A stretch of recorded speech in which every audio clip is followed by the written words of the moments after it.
बिस्मिल्लाहिर्रहमानिर्रहीम। अस्सलाम वालेकुम। आज हम बनाएंगे मज़ेदार सी चटनी, जो कि गर्मियों में सालन पे दिल नहीं होता और चटनी से एक रोटी के बजाय दो रोटी खा लेते हैं। ये एक अदद मीडियम साइज़ का प्याज छोटा छोटा बारीक बारीक काट लिया और धनियाएँ, एक लीमू, दो अदद हरी मिर्चें और 3 से 4 जवे लहसुन और ये 2 टमाटरों को इस तरह कट करके तो इस तरीके से फ्राई पैन में रख लेना है और साथ ही लहसुन रख लेना है और मिर्ची को भी 2-2 टुकड़े करके इसको रख देना है और इसमें सिर्फ आधा चम्मच ऑयल शामिल करना है, सिर्फ और आधा चम्मच, ज़्यादा नहीं। और इसको हल्की आंच पे रख देना, आंच बिल्कुल हल्की रखनी है ताकि ये एक तरफ से टमाटर हमारे पक जाए। ऊपर से थोड़ी देर के लिए ढक देना ताकि इसकी जिल्द अलग हो जाए। अब इसका पासा चेंज करना है, पासा बदली साइड तब्दील करने। ये देखें, अब इसको थोड़ी देर के लिए रखेंगे तो इसकी जो स्किन है वो अलग हो जाएगी।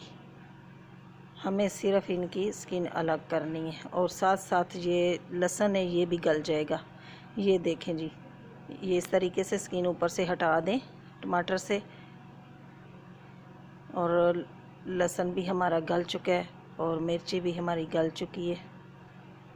ये बहुत ही मज़ेदार चटनी बनती है क्योंकि गर्मियों में अक्सर सालन पे दिल नहीं होता और चटनी से सालन के साथ खा लें, ऐसे ही खा लें, चावलों के साथ खा लें।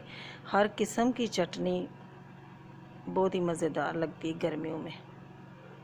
इस तरह कोई भी मैशर ले लें या कोई चीज़ लेके इसको मैश कर लें।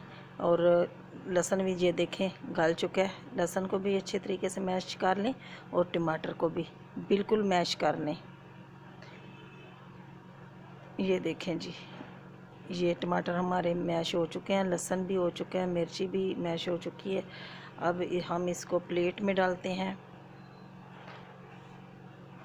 ये प्लेट में डालते हैं।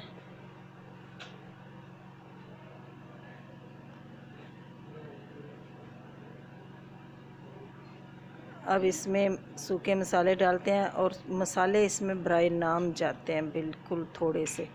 ये है भुना कुटा ज़ीरा, ये 2 चुटकी के बराबर, और ये 2 चुटकी के बराबर काली मिर्च, और ये है नमक हस्बे ज़ायका। ये और ये है प्याज बारीक बारीक चॉप कर लिया। अगर आप चॉप कर लें उसका पानी निचोड़ के वो डाल लें वो भी सही रहेगा।